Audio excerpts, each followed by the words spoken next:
and sun-drenched ancient domain where cobbled streets met the tide soft refrain lived Alethea, a historian bright whose mind held the lore of forgotten light. She sifted old maps with secrets untold, her fingers traced ink that was weary and old. One afternoon, while a chart she explored, a fierce sun gust through a window poured.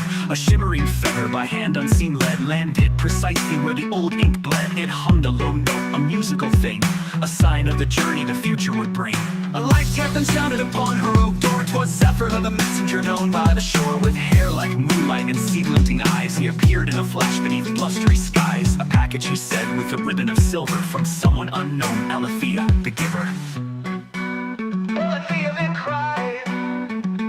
The scroll held a riddle, a beautiful phrase of a song in the woods, a deep silent haze. A dry violet flower attached to the line, a rare night bloom Alethea knew as a sign. This bloom is quite rare, she then mused with a smile. Zephyr, who tends flowers for mile upon mile, his wit was quite sharp, his memory precise. He thought of Persephone at a moment's notice.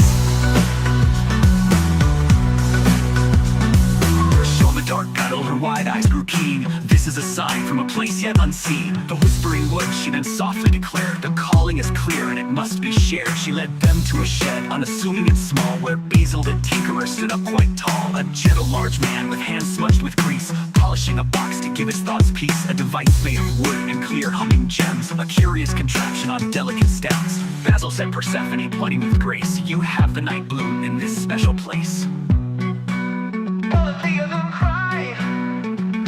He nodded and said with a grin that was shy, it's a resonance device you see and not I, that hears the earth whispers, it turns into form. I'm just trying to map out the coming great storm. Then enter Ephraim, the lighthouse's keeper, a silent tall man, a guardian deeper. His deep voice affirmed these patterns are true, they show where the heart lies for all of you. He held a brass compass whose needle spun round, then settled on Basil's device on the ground. The riddle, the feather, the bloom, and the box were pieces of power that sprang from the rocks. With Alethea's lore and Zephyr's quick flight, Persephone's pulse and Ephraim precise, he thought of Persephone at a moment's notice.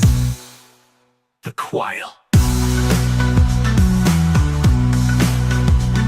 His view was quite rare, she then mused with a smile. Zephyr, who tends flowers for mile upon mile, his wit was quite sharp, his memory precise. He thought of Persephone at a moment's notice.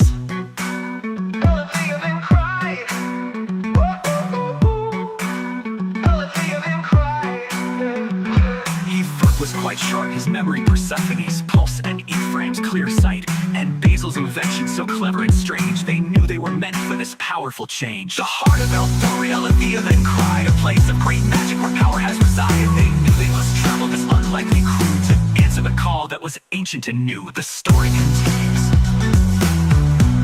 The Quail. The Quail. The Quail. The quiet botanist who lived by the trees, more comfortable tending her plants than with ease. She spoke of their voices, a strange silent art, a knowledge of nature held deep in her heart. A knowledge of nature held deep in her heart. To Persephone's garden, the two quickly fled. A magical riot of color was spread. When shown the dark petal, her wide eyes grew keen.